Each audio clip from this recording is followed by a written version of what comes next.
Bankura MP cup টি-20 cricket টুর্নামেন্টের উদ্বোধন মঞ্চ থেকে বাঁকুড়ার মহিলা ক্রিকেটারদের জন্য টুর্নামেন্ট আয়োজনের পরামর্শ দিলেন সৌরভ গাঙ্গুলি। তিনি বলেন, বাঁকুড়ার মেয়েরা সিএবি প্রতিযোগিতায় সেমিফাইনাল খেলেছে। বাঁকুড়ার মহিলা ক্রিকেটাররা রাজ্যের হয়েও প্রতিনিধিত্ব করেন।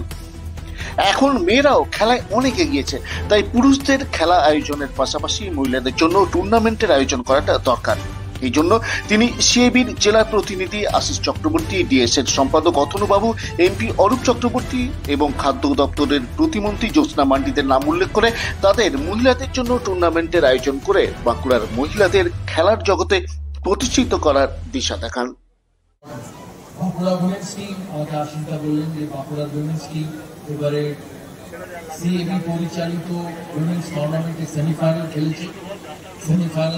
বাঁকুড়া টিম থেকে বাঁকুড়া ডিস্ট্রিক্টের কিছু মহিলা প্লেয়াররাও বাংলা টিম প্রতিনিধিত্ব করেন। তারা আজকে এখানে আছে কিনা আমি জানি না, তারা যদি এখানে থাকেন তাদেরকে আমার অভিনন্দন। আমি আজকে দেখছি যে শুধু এটা পুরুষদের খেলা, এটা শুধু পুরুষদের খেলা। এখানে ছেলেরা আছেন, ডিস্ট্রিক্ট স্পোর্টস ফেডারেশন, অতনুবাবু, আশিসদা, এমপি সাহেব আছেন, এখানে মিনিস্টার ইনচার্জ আছেন জঙ্গলমহলের।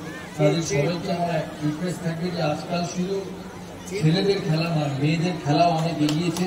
তাই ওনারা যেন মেয়েদের জন্য একটা টুর্নামেন্ট করেন এখানে, যাতে তাদের খেলার সুযোগ করে দেওয়া হয়।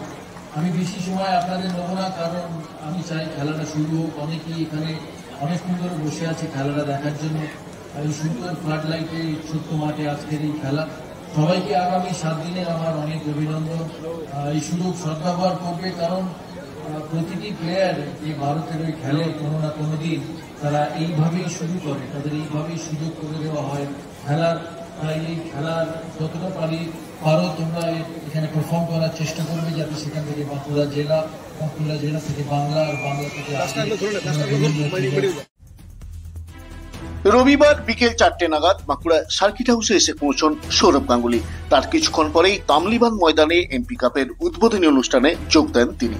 দাদা মাঠে পৌঁছতেই ক্রিকেট প্রেমীরা উচ্ছ্বাসে ফেটে পড়েন। উদ্যোক্তা ও জেলা প্রশাসনের পক্ষ থেকে দাদার হাতে তুলে দেওয়া হয় নানান স্মারক। উদ্বোধনী মঞ্চে বক্তব্য রাখার পর তিনি মাঠে খেলোয়াড়দের সাথে সাক্ষাৎ সারেন। এই সময় তাকে ঘিরে ফ্যানেদের ভিড় উপচে পড়ে, যা সামাল দিতে হিমশিম খেতে হয় পুলিশকেও, এবং ভিড় এড়াতে তড়িঘড়ি তিনি মাঠ ছাড়েন। বাঁকুড়া থেকে কলকাতা ফেরার পথে বিষ্ণুপুরে দাদার ফ্যান মানুষ চট্টোপাধ্যায়ের সাথে দেখাও করেন তিনি। Bureau report, Bankura 24x7।